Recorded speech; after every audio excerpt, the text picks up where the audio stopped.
بسم الله الرحمن الرحيم.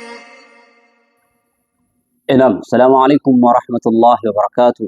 الحمد لله والصلاة والسلام على من لا نبي بعده محمد صلى الله عليه يا حبيب الله وعلى آله وأصحابه ومن اهتدى بسنته بإحسان إلى يوم الدين. أما بعد. Ndugu zangu Waislamu ambao mnatufuatiliza mara kwa mara kupitia channel yetu hiyo ya Harakati Muslim katika jiji letu hili la Durban. Leo ni siku takatifu ya Ijumaa. Kama desturi na utaratibu katika channel yetu hiyo, kila siku ya Ijumaa tunakuwa tunakuletea ukumbusho kunako maisha ya dini yetu hii ya Uislamu. Leo ni sawa na tarehe 19 za mwezi huu wa 6 katika kalenda yetu ya Kiislamu. Inaashiria leo ni siku ya tarehe 4 ya mwezi wa kwanza, mwezi wa Muharram, mwaka wa 1448. Bila shaka ni mwaka mpya tukiuanza ndani ya mwaka huu. Ndugu yangu Muislamu, ukumbusho wangu katika mwaka huu mpya ambao tuliojaliwa mimi na wewe kuweza kuupokea, mwaka mpya wa Kiislamu ambao unaotuashiria kwa wale watu wenye akili kwamba maisha yetu na uhai wetu pia na umri wetu unaelekea kurejea kwake Allah subhanahu wa ta'ala. Ndugu yangu Muislam, mwaka wa 1447 bila shaka unafahamu ni yapi ambayo uliochelewa na haukuyafanya, na yamekuwa ni katika minbabil aula ya kuweza kuyafanya, lakini kwa nafsi na upuuzi labda na sheitani alikutawala katika moyo wako, haukuweza kupata nafasi ya kuweza kuyafanya. Allah subhanahu wa ta'ala biidhnillah amekupa mwaka mpya wa 1448.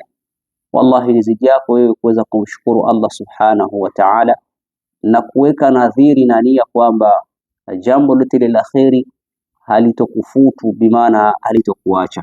Ndugu zangu Waislamu, hii ni safari ambayo inayoashiria kuelekea kwa Allah subhanahu wa ta'ala. Kama mwaka jana umekuwa na miaka 23, basi mwaka huu una miaka 24 na uhai wako unaelekea kutoweka ama kuisha na kurejea kwake Allah subhanahu wa ta'ala. Ishi na hii aya, iandike mahala, ili mara kwa mara ukiwa ukijikumbusha aya hii paliposema Allah subhanahu wa ta'ala, wattaqu yawma turja'una fihi ila Allah, wattaqu yawman turja'una fihi ila Allah, ogopeni siku ambayo mtakayorejeshwa kwake Allah subhanahu wa ta'ala. Ndugu yangu Muislam, hiyo ni siku ambayo inatakana mtu uiandae na ujitengenezee mazingira, kwa sababu ni siku inakwenda katika hatua baada ya hatua nyingine, na kila hatua utaulizwa yale ambayo uliyochuma hapa duniani. Ndugu yangu Muislam, chukua mwaka huu umuombe Allah subhanahu wa ta'ala akujalie uweze kuyafanya yale ambayo yanayomridhisha Allah subhanahu wa ta'ala. Miongoni mwa mambo ambayo afdali al-a'mali fihi, katika mambo ambayo ni mabora yanayopatikana katika mwezi huu mtukufu wa Muharram, ni watu kukithirisha sana kufunga, ambao tunakaribia siku ya tarehe 9 na siku ya tarehe 10 ambayo ni yaumul Ashura.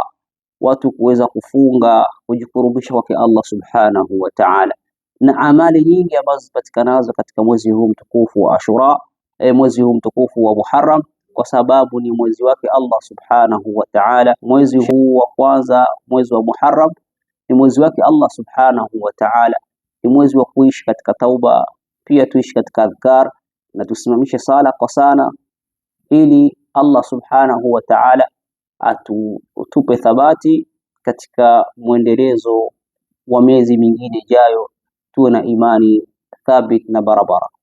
Ndugu yako mtumishi wa Mungu Imam Yahya, sintoacha kuwa nakumbusha kila siku ya Ijumaa, rubama wa laalla tukarejea katika njia anayoitaka Allah subhanahu wa ta'ala.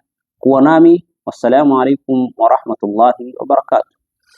إن من فضل الله تعالى على هذه الأمة